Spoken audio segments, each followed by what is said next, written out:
اب دیکھیں، نعمت اگر عام ہو اور کسی ایک آدمی کو ملی ہو، اس کے شکریہ کی ایک انداز ہوتا ہے۔ عام نعمت کے شکریہ کا بھی انداز ہوتا ہے، اور نعمت اگر اکیلے کو ملی ہو تو شکریہ بھی اکیلے ہی، نماز کی صورت میں، تہجد کی صورت میں، درود پاک کی صورت میں، سجدہ گزاری کی صورت میں اکیلے بیٹھ کے اللہ کا شکر ادا کرنا۔ مولا کرم ہے تیرا، عطا ہے تیری، نوازا تو نے، دیا تو نے، جھولی بھر دی، بیمار تھا مولا تو نے صحت عطا کر دی، تنگ دستی میں تھا تو نے فراغی عطا کر دی، علم سے بے بہرا تھا، دور تھا، تو نے علم کی دولت سے مالا مال کیا، صراط مستقیم سے بھٹکا ہوا تھا، باری تعالیٰ تو نے اخلاق حمیدہ سے نوازا، تو نے توفیق توبہ دی، تو نے توفیق رکوع دیا، تو نے توفیق سجدہ، اور یہ ساری چیزیں اکیلے بیٹھ کے بندہ شکریہ ادا کرتا ہے۔ اور جب نعمت کا تعلق ایک بندے سے نہ ہو، جب نعمت اجتماعی ہو، تو اس کا تذکرہ بھی اجتماع میں کیا جاتا ہے، اسے منایا بھی اجتماع میں جاتا ہے، اس کو سیلیبریٹ بھی اجتماع میں کرتے ہیں۔ تو نعمت کو سیلیبریٹ کرنے کا انداز سب سے پہلا کیا ہے؟ ذکر نعمت۔ اب دیکھیں قرآن پاک میں باری تعالیٰ ارشاد فرماتا ہے، یا بنی اسرائیل اذکروا نعمتی التی انعمت علیکم، اے بنی اسرائیل ذکر کرو، یاد کرو، نعمتی التی انعمت علیکم، میری ان نعمتوں کا جو میں نے تم پر کی، وانی فضلتکم علی العالمین، اور میں نے تمہیں عالموں پر فضیلت دی۔ اس کا تذکرہ کرنا ہے، شکرانے کا انداز، شکرانے کا انداز ہے کہ اگر نعمت ملے تو تذکرہ کریں، اور اگر اکیلے کی نعمت ہو تو تذکرہ اکیلے اکیلے کریں، اور جب نعمت خاص ہو اور اتنی خاص ہو کہ کائنات میں ہر نعمت جس نعمت کے دم قدم سے ہو، کائنات کی ہر نعمت جس کی عطا سے ہو، کائنات کی ہر نعمت جن کے نالین کے تصدق سے ہو، پھر اس کا بھی تذکرہ کیا جاتا ہے، اس کا بھی ذکر کیا جاتا ہے، اور اس کے ذکر کا انداز مختلف ہوتا ہے، اس کے ذکر کا انداز مختلف ہوتا ہے، اس کو منانے کا انداز مختلف ہوتا ہے، اس سے جڑ جانے کا انداز مختلف ہوتا ہے۔ تو کیوں نہ ایسے نام کا تذکرہ عام کریں؟ کیونکہ دیکھیں، رب پردہ غیب میں ہے، رب پردہ غیب میں ہے، آج تک نظر نہ آیا کسی، آج تک کسی کو دکھائی نہ دیا، اس نے اپنا آپ تو دکھایا ہی نہیں، نہ اس کا حسن کسی نے دیکھا، نہ اس کا جلوہ دیکھا، نہ اس کی مجلس میں گیا، نہ اس کی صحبت میں بیٹھا۔ جب کوئی شے بھی تمہیں رب کے قریب نہ کر سکی، کیونکہ رب نور علی نور ہے، بندہ پیکر خاکی ہے، اس خاک اور اس نور کا جوڑ بنتا نہیں۔ وما کان لبشر ان یکلمہ اللہ، بشر کی یہ مجال نہیں کہ اللہ سے ہم کلام ہو۔ اللہ سے ہم کلام ہونے کا ایک ہی انداز ہے، الا وحیا، وحی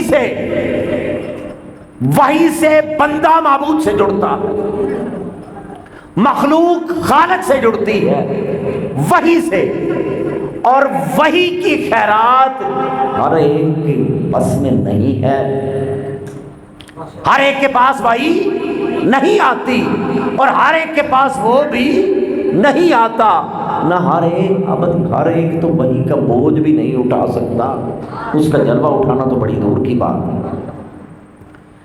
ما کان لبشر ان یکلمہ اللہ، باری تعالیٰ ہم تجھ تک رسائی چاہتے ہیں، تجھ تک پہنچنا چاہتے ہیں، تیری رضا چاہتے ہیں، تیری سخا چاہتے ہیں، اس خالی جولی کو بھرنا چاہتے ہیں، اب تیرا عرفان چاہتے ہیں، لیکن تو سمجھ سے باہر ہے، تو دکھنے سے باہر ہے، تو بے حد و بے کنار ہے، ہماری آنکھوں کی حد ہے، بصارت کی حد ہے، علم کی حد ہے، سوچنے کی حد ہے، مولا تو بے حد ہے، اب تجھے پہنچنا چاہتے ہیں، تجھ تک رسائی چاہتے ہیں، تیرا عرفان چاہتے ہیں، تیری رضا چاہتے ہیں، مولا کیا کریں؟ فما کان لبشر ان یکلمہ اللہ، بشر کی یہ مجال نہیں، ارے تم چاہو بھی تو مجھ سے بات نہیں کر سکتے، تم چاہ کر بھی مجھ تک نہیں پہنچ سکتے، تو مولا ہمیں تو چاہت تیری ہے، کیونکہ قرآن میں والذین آمنوا اشد حبا للہ، ایمان والوں کی پہلی پہچان کیا ہے؟ والذین آمنوا اشد حبا للہ، ایمان والے تو وہ ہیں جو اللہ سے بہت شدید محبت کرتے ہیں، اشد حبا کو عشق کہتے ہیں، اشد حبا کو عشق کہتے ہیں، بنا دیکھے عشق، بنا دیکھے عشق، عشق کا آغاز تو حسن سے ہوتا ہے۔ کبھی کسی نے یہ کہا ہے کہ میں فلاں ہستی سے محبت کرتا ہوں لیکن پیاری نہیں، خوبصورتی نہیں ہے، حسن نہیں ہے، عشق کی ابتدا تو ہوتی ہی حسن سے، عشق کی ابتدا حسن سے ہوتی ہے، اور اگر حسن نہ ہو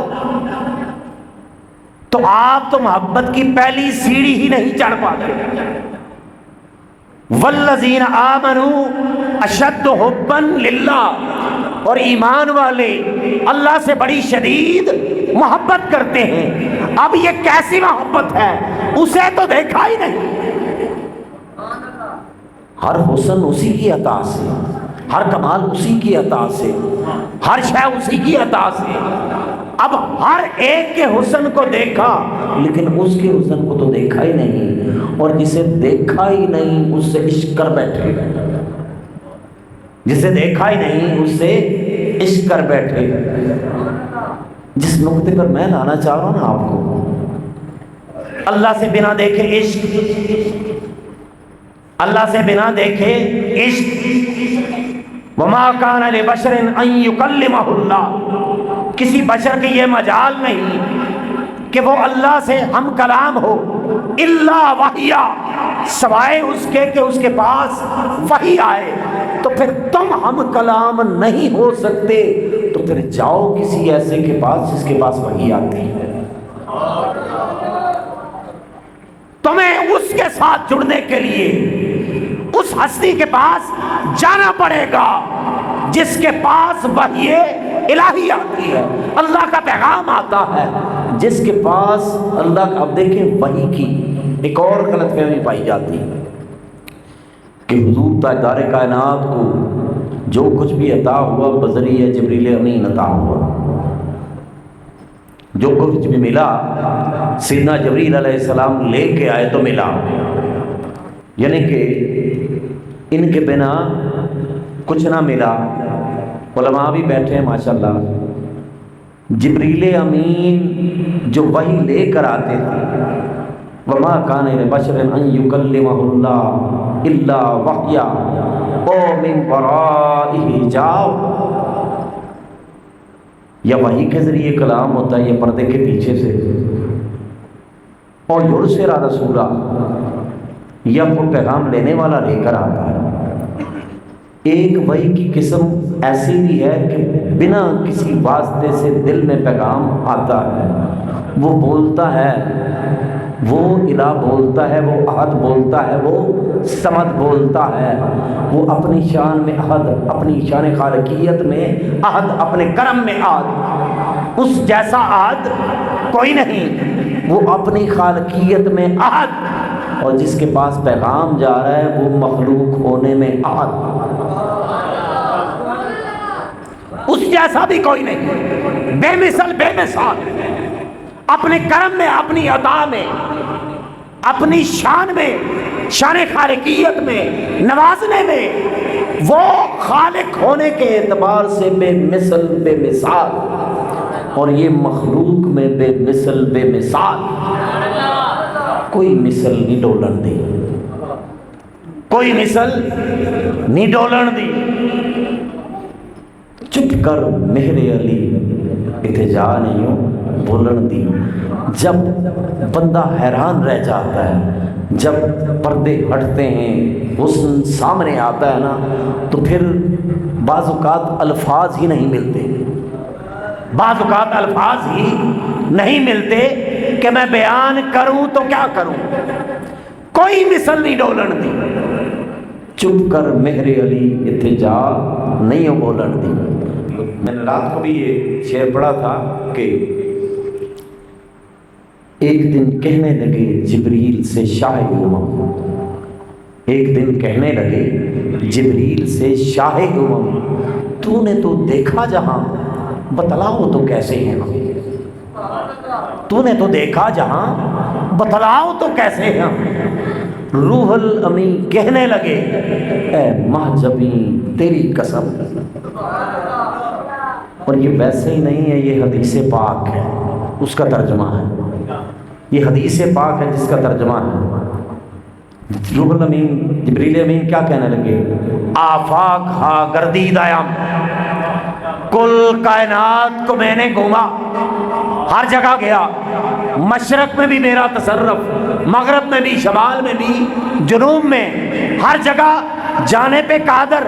آفاق ہا گردیدایم مہرے بتاں وردیدایم، میں نے تو ہر روشن چہرے کو دیکھا، ہر چمکنے والے کو دیکھا، ہر بہتر سے بہترین کو دیکھا، مہرے بتاں وردیدایم، بسیار خوباں دیدایم، بڑے بڑے دیکھے، بڑے بڑے اعلیٰ دیکھے، بڑے بڑے کمال والے دیکھے، بسیار خوباں دیدایم، بڑے بڑے خوبیوں والے دیکھے۔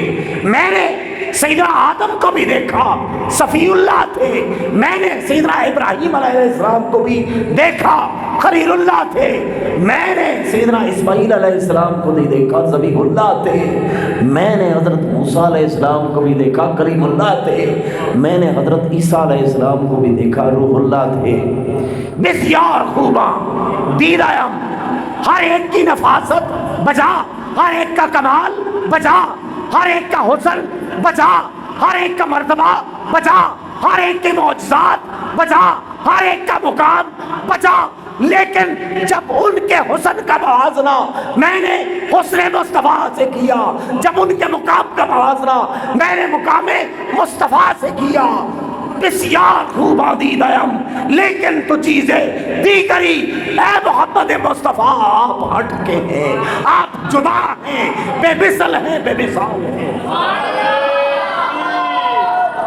بسیار خوباں دیدایم، لیکن تو چیزیں دیگری، لیکن تو چیزیں دیگری۔ آقا آپ کی تو مثال ہی کوئی نہیں، آپ کی تو مثال ہی کوئی نہیں، نہ حسن میں، نہ چلنے میں، نہ پھرنے میں، نہ گفتگو میں، نہ عطا میں، نہ سخا میں، نہ دیکھنے میں، آقا بے مثل، بسیار خوباں دیدایم، لیکن تو چیزیں دیگری۔ تذکرہ تو بنتا ہے نا، نعمت کا تذکرہ تو بنتا ہے، اور جب نعمت اجتماعی ہو، نعمت سب کے لیے ہو، اور نعمت صرف مسلمانوں کے لیے ہی نہ ہو، نعمت صرف مسلمانوں کے لیے ہی نہ ہو، اور نعمت صرف انسانوں کے لیے ہی نہ ہو، جب نعمت آفاقی ہو، جب نعمت آفاقی ہو، نعمت اللہ کی طرف سے ہو، تو اللہ تو بے حد ہے نا، اللہ بے حد ہے، اس کی کوئی حد ہے؟ اللہ کی نہ ابتدا ہے نہ انتہا ہے، وہ تو لامحدود ہے، اور لامحدود جسے کہے کہ یہ میرا احسان ہے، ایک احسان ہماری نظر میں ہے، ایک احسان الہ کی نظر میں ہے، ایک احسان احد کی نظر میں ہے، اور جو احد کی نظر میں احسان ہو ذرا سوچو کتنا عظیم احسان ہو۔ تو ہم یہاں بیٹھے ہیں اسی احسان عظیم کا تذکرہ کرنے کے، جو قرآن کریم کی آیہ کریمہ میں نے تلاوت کی ہے، الذین یتبعون الرسول، بڑا ایمان افروز نقطہ ہے۔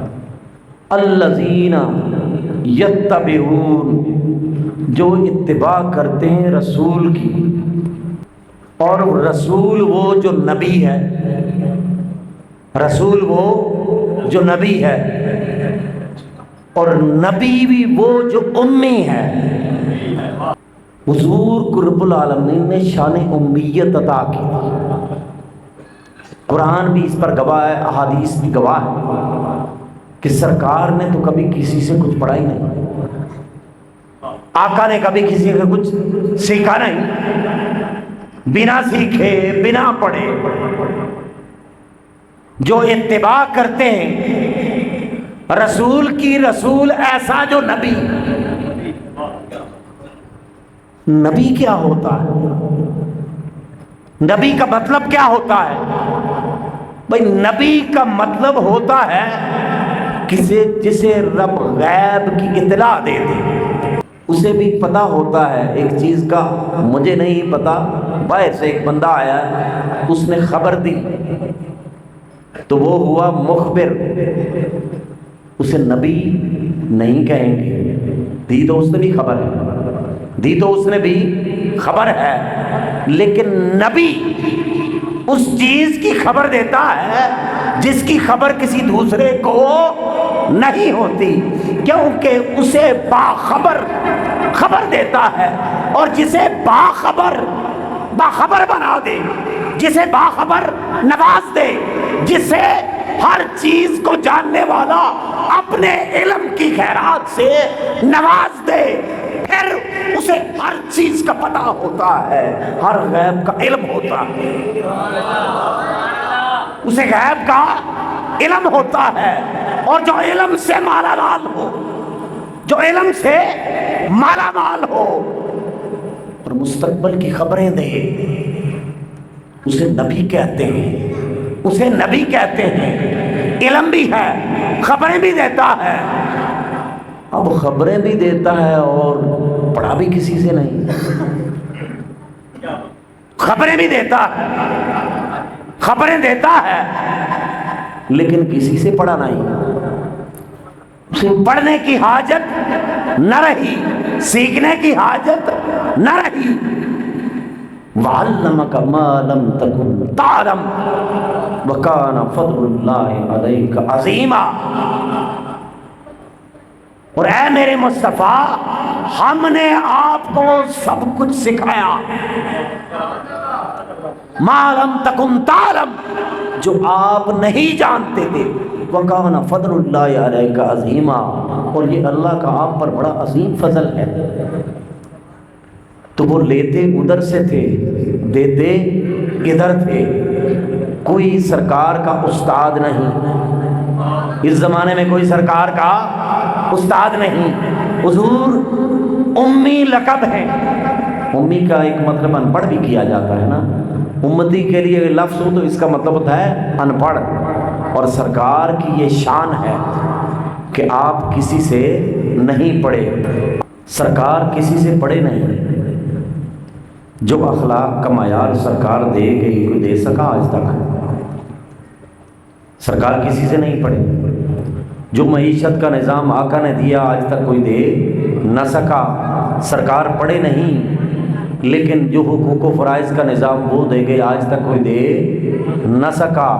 ہر ایک محتاج دہلیز رسالت کا، ہر ایک محتاج دہلیز رسالت کا ہے۔ امی دنیا میں کسی سے نہیں پڑھے لیکن سب کو پڑھا گئے، ہر ان پڑھ کو نواز گئے۔ وَالَّذِي بَعَثَ فِي الْأُمِّيِّينَ رَسُولًا، اور وہی ذات ہے جس نے ان پڑھوں میں اپنا رسول بھیجا۔ اب ان پڑھوں میں ان پڑھ رسول بھیجنا تھا، ان پڑھوں کو پڑھانے کے لیے ان پڑھ تو نہیں آتا، ان پڑھوں کو پڑھانے کے لیے پڑھا لکھا آتا ہے، ان پڑھوں کو پڑھانے کے لیے مالا مال آتا ہے، علم کی خیرات لے کر آتا ہے۔ ان کی بارگاہ میں کمی کسی نہیں، وہ تو اگر ان کی زبان سے لفظ نکل جائے نا کسی کے لیے، سرکار نے کہا تھا انا مدینۃ العلم، میں علم کا شہر ہوں، وعلی بابھا، میرا علی دروازہ ہے، میں علم کا شہر ہوں اور علی اس شہر کا دروازہ ہے۔ آقا ہیں بھی امی، کسی سے پڑھے بھی نہیں، لیکن پھر بھی انا مدینۃ العلم، میں علم کا شہر ہوں۔ مدینہ شہر کو کہتے ہیں، اور شہر اسے کہتے ہیں جہاں سے ہر شے ملتی ہے، جہاں سے ہر شے ملتی ہے اسے شہر کہتے ہیں۔ گاؤں میں بعض چیزیں نہیں اویلیبل ہوتی، شہر میں ہر شے ملتی ہے، اس کا تعلق اس دنیا کے ساتھ ہو، اس کا تعلق عالم برزخ کے ساتھ ہو، اس کا تعلق میدان محشر کے ساتھ ہو، اس کا تعلق عالم ارواح کے ساتھ ہو۔ انا مدینۃ العلم، میں علم کا شہر ہوں، وعلی بابھا، اور علی اس کا دروازہ ہے۔ اب میں جو گزارش کر رہا تھا کہ دیکھیں سرکار امی ہیں، ماں کو بھی کہتے ہیں، جڑ کو بھی کہتے ہیں، ابتدا کو بھی کہتے ہیں، جیسے قرآن میں سورہ فاتحہ ہے نا، اسے الکتاب کہتے ہیں، ہر کتاب کو قرآن پاک کو کہتے ہیں الکتاب، یعنی کہ ہر کتاب اس سے نکلی، یہ ہر کتاب کی ماں، ایسے ہی ہے۔ اب مکہ شریف کو القرآ کہتے ہیں، یعنی کہ سارے قریے ساری آبادیاں بعد میں، تو پھر مکہ پہلے۔ تو آقا کس چیز کی ہے؟ آقا کس چیز کی ابتدا؟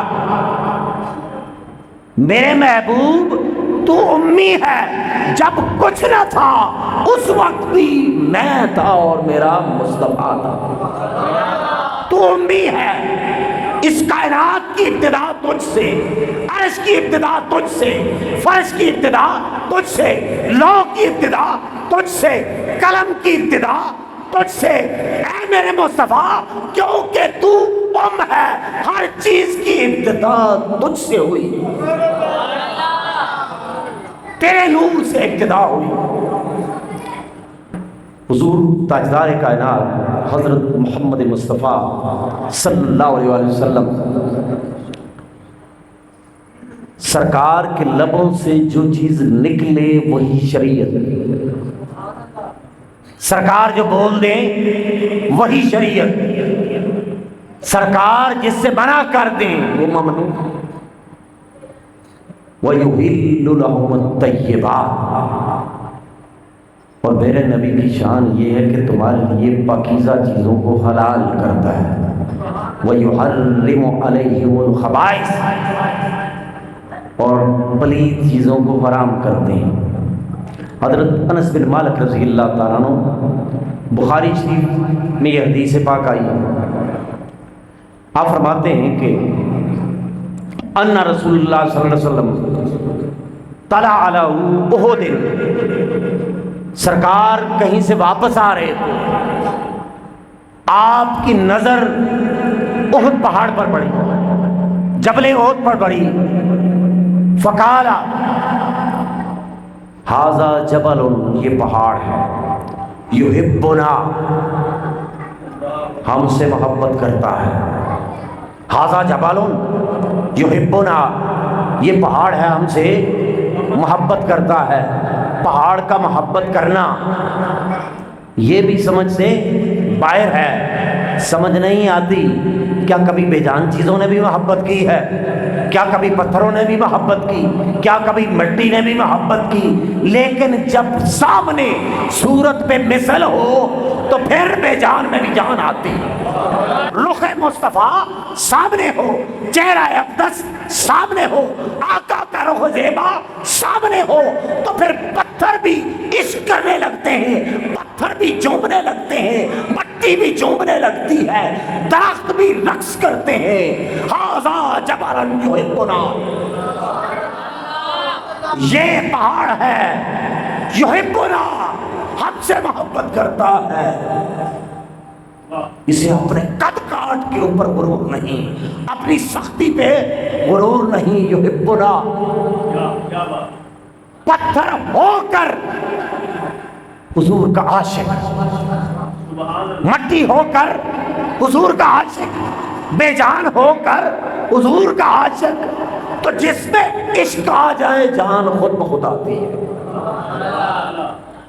جان آتی ہے نا۔ سرکار نے ہاتھوں میں کنکریاں، اب دیکھیں ایک دفعہ کا واقعہ نا، ابو جہل کے ہاتھ میں کچھ کنکریاں پکڑی ہوئی تھی، کہنے لگا ذرا بتائیں تو صحیح میرے ہاتھ میں کیا ہے، پتہ چل جائے گا، آپ نبی ہیں، بتائیں کیا ہے میرے ہاتھ میں۔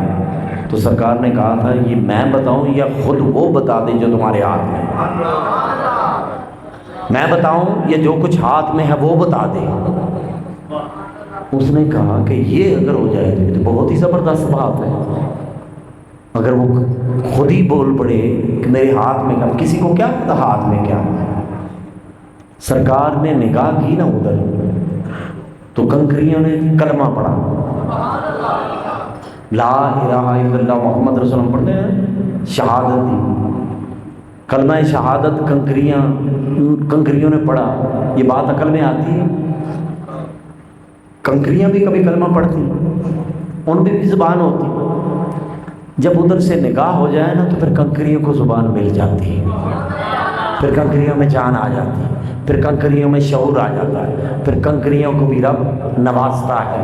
تو میں عرض کر رہا تھا، سرکار بخاری شریف کی حدیث ہے، اب فرماتے ھذا جبل، یہ پہاڑ ہے، یحبنا، ہم سے محبت کرتا ہے، ونحبہ، اور ہم بھی اس سے محبت کرتے ہیں۔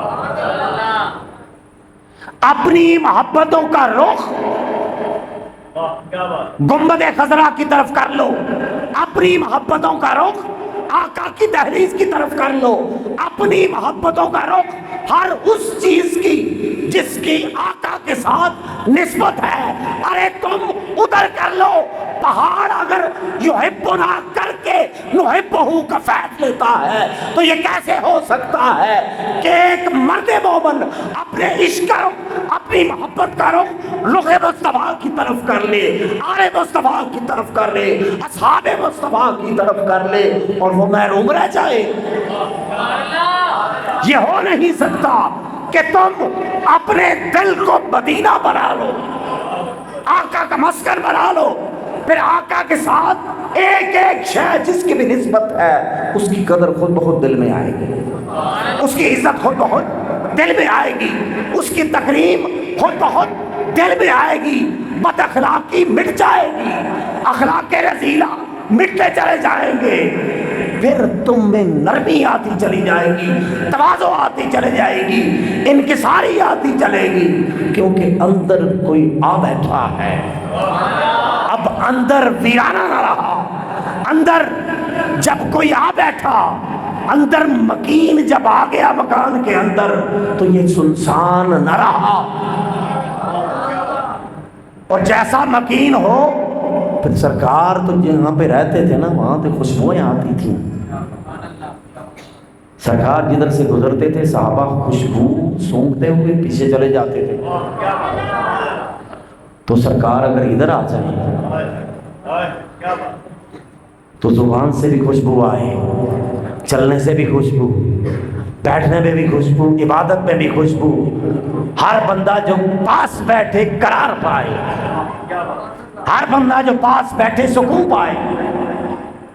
میں عرض کر رہا تھا، سرکار نے فرمایا ھذا جبل یحبنا، یہ پہاڑ ہے ہم سے محبت کرتا ہے، ونحبہ، اور ہم بھی اس سے محبت کرتے ہیں، ہم بھی اس سے محبت کرتے ہیں۔ اور پھر سرکار نے ہاتھ اٹھائے، اللہم ان ابراہیم حرم مکہ، اے باری تعالیٰ ابراہیم علیہ السلام نے مکہ کو حرم بنا دیا، اللہ نے تو نہیں آ کے بنایا،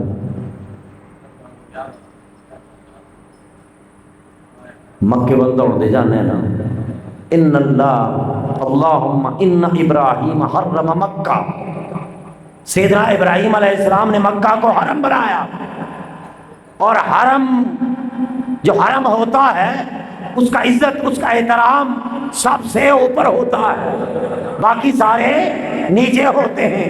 وہاں پر نکاح بھی نیچے، خیال بھی نیچے، وہاں پر کسی کے ساتھ بدتمیزی نہیں، لڑ نہیں سکتے، شکار نہیں کر سکتے، کسی کو کچھ نہیں کہہ سکتے۔ کیوں؟ آپ حرم کے اندر ہیں، آپ حرم کے اندر ہیں۔ ان ابراہیم حرم مکہ تھا، ابراہیم علیہ السلام نے مکہ کو حرم بنایا، مکہ کی حرمت، اور جب انہوں نے حرم بنایا تو پھر ایک نماز کا ثواب 1,00,000 نماز ہو گیا۔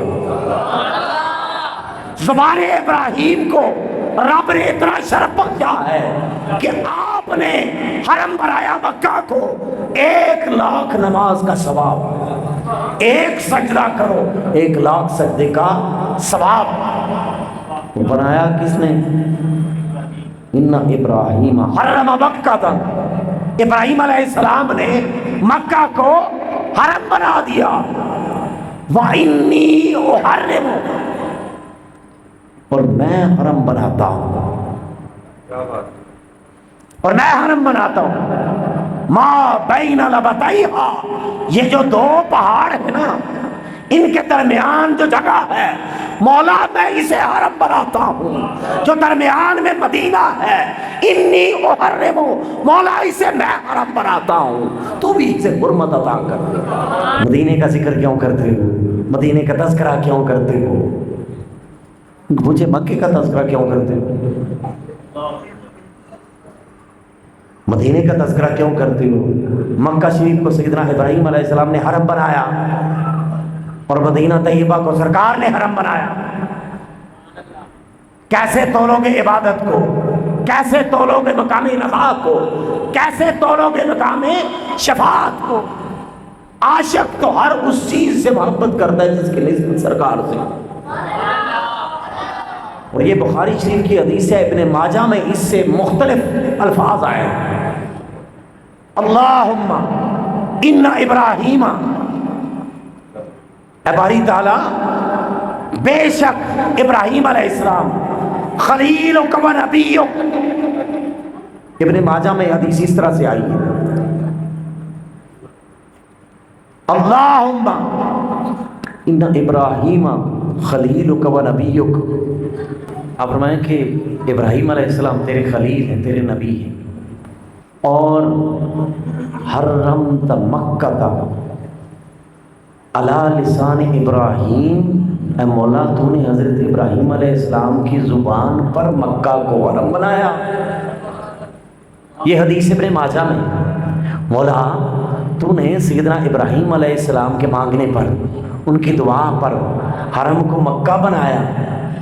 وَأَنَا عَبْدُكَ وَرَسُولُكَ، مولا میں بھی تیرا بندہ ہوں، تیرا رسول ہے۔ وَإِنِّي أُحَرِّمُ مَا بَيْنَ لَبَتَيْهَا، یہ جو دونوں پہاڑوں کے درمیان جگہ ہے نا مدینہ طیبہ، اس کو میں حرم بناتا ہوں۔ تو سرکار جس کو چاہے حرم بنا دیں، سرکار جس کو چاہے نواز دیں، سرکار جس حصے کو کہہ دیں یہ جنت کا ٹکڑا ہے تو وہ جنت کا ہو جاتا ہے۔ آپ کے پاس اختیار ہے، آپ کے پاس تصرف ہے۔ یہ حدیث آپ نے علماء سے سنی ہوگی، ما بین بیتی و منبری روضۃ من ریاض الجنہ، میرے گھر اور میرے ممبر کے درمیان کا جو راستہ ہے نا، روضۃ من ریاض الجنہ، یہ جنت کے باغوں میں سے ایک باغ ہے۔ اب مفسرین نے اپنا اپنا اس میں لکھا ہے، ماشاءاللہ جنہیں رب العالمین عطا کرتا ہے، کیا بات ہے۔ کسی نے لکھا کہ جنت کا ٹکڑا یہاں پر لایا گیا، کسی نے کچھ لکھا، کسی نے کچھ لکھا، اور ایک عاشق رسول نے یوں لکھا، اور میرا وجدان بھی یہی کہتا ہے کہ یوں ہی ہے۔ ما بین بیتی و منبری، میرے ممبر اور میرے گھر کے درمیان کی جو جگہ ہے، روضۃ من ریاض الجنہ، جنت کے باغات میں سے ایک باغ ہے. مدینہ جاتے تو باغ باغ کے جاتے ہیں. ریاض الجنہ میں یار 2 نفل پڑھنے, ریاض الجنہ میں 2 نفل پڑھنے, بڑا اجر و ثواب ہے. اللہ ہر ایک کو توفیق بخشے ریاض الجنہ میں جانے کی. بڑی برکت والی بات ہے, بڑے کرم والی بات ہے. ریاض الجنہ جنت کا ٹکڑا کیسے ہوا, جنت کا باغ کیسے بنا؟ حضور روزانہ ایمس راستے سے چل کر جاتے تھے اپنے گھر, گھر سے واپس بار بار وہ جگہ حضور کے قدموں کو چومتی تھی, حضور کے قدموں کو چومتی تھی. جو جگہ بار بار تلوائے مصطفیٰ کو چومے, ارے وہ اس دنیا کی نہیں رہتی, وہ تو ریاض الجنہ بن جاتی ہے. کیونکہ جسے آقا کے قدم جہاں پر لگے, ارے جس مٹی کو لب سے مصطفیٰ نصیب ہو جائے, جس مٹی کو نالین مصطفیٰ آقا کے قدمین مصطفیٰ نصیب ہو جائے, ارے وہ مٹی عام مٹی نہیں رہتی, وہ تو خاص مٹی ہو جاتی ہے. اور جہاں پر قدم لگے وہ ریاض الجنہ, اور وہاں پر ہم سجدہ کرنے کے لیے تڑپے, اور جہاں پر حضور کے ہونٹ لگے ہوں گے, سرکار کے لب لگے ہوں گے, سرکار نے بار بار چوما ہوگا, سرکار نے بار بار سونگا ہوگا, سرکار نے بار بار اپنے سینہ اقدس سے لگایا ہوگا. ادھر ریاض الجنہ ہے, ادھر جگر گوشہ ہے. جہاں قدم لگے ارے وہ ریاض الجنہ بنتا ہے, جہاں پر ہونٹ لگے, جہاں پر بہت سے لیے جائے, جہاں پر سونگا جائے وہ حسن حسین بنتا ہے. نہ ان ہونٹوں کا کوئی مثل نہ مثال, اور نہ ان کے کوئی مثل اور مثال جنہیں سرکار چوما کرتے تھے. سرکار کہتے مجھے تو خوشبو آتی ہے, مجھے تو خوشبو آتی ہے. تو میں عرض کر رہا تھا کہ مکہ شریف کو حرم ابراہیم علیہ السلام نے بنایا, اور مدینہ طیبہ کو حرم سرکار نے بنایا. اب دیکھیں ہم یہاں پر اتنا مجمع لگا کے کس لیے بیٹھے, سوچنے والی بات ہے. نمازیں انفرادی ہیں. دیکھیں میلاد مصطفیٰ بنانے کا مقصد یہ نہیں کہ نمازیں نہیں پڑھنی. جس پروگرام میں جا کے آپ کی فجر کی نماز رہ جائے نا, وہ چیز اس میں مزہ نہیں ہوتا. یا پوری رات چلے کام, فجر کی نماز پڑھ کے سوئیں, تو یہ ہے نا کبھی 12 بج گئے, کبھی 1 بج گیا, کبھی 2 بج گیا. تو کوشش کیا کریں اس قسم کی طوالت سے بچا کریں.